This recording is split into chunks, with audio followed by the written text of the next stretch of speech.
gravity works. Of course, the flight attendants explained what we're supposed to do when this plane crashes. They went over it in great detail before we even took off. It's insane to talk about what to do when we fall from the sky and then leave the ground anyway.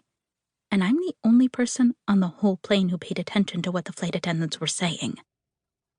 I'm also the only person who carefully studied the safety guide showing how to operate the oxygen masks and where the emergency exits are. The cartoon people in the safety illustrations look like they're having a great time sliding off the wing on the inflatable yellow slide.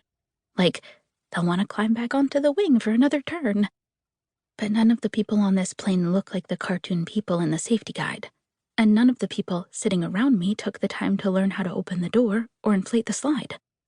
If anyone gets off this plane alive, it'll be thanks to me, a 12-year-old girl. Finally, the seatbelt light overhead lights up, and the ding thing goes ding, indicating it's time to die.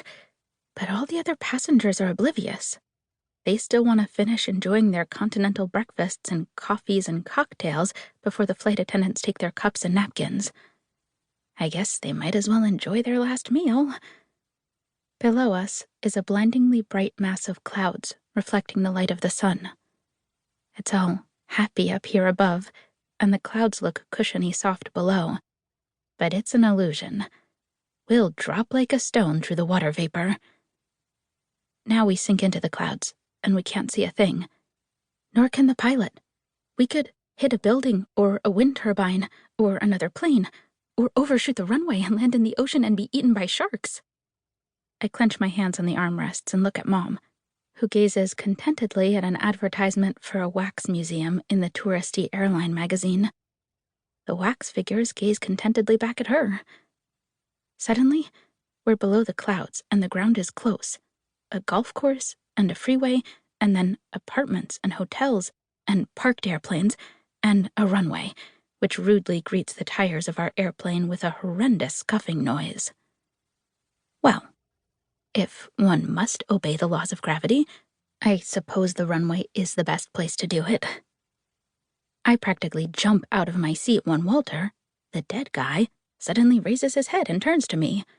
"Are we here already?"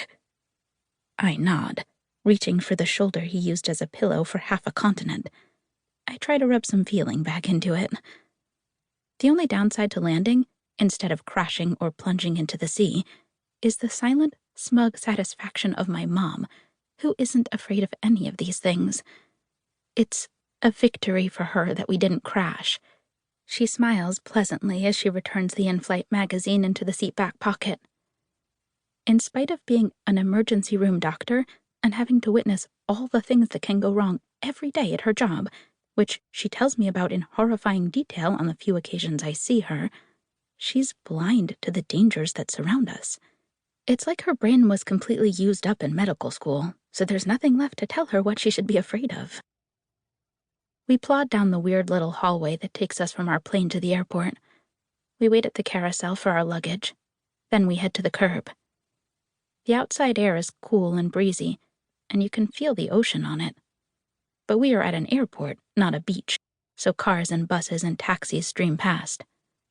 Finally, an airport bus pulls up in front of us. "This is us," Mom says. "Aren't we taking a lift?"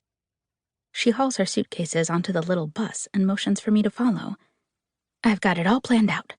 We're taking this bus to the LAX City Bus Terminal, then the Santa Monica City Bus to the neighborhood we're staying in." Why? I practically trip on my bags as I drag them aboard. Because this is how people travel. I don't want to travel like people. The bus starts moving and I almost fall down. I like traveling like we used to. Mom smiles at a bearded guy whose face is inches from hers. He looks bored.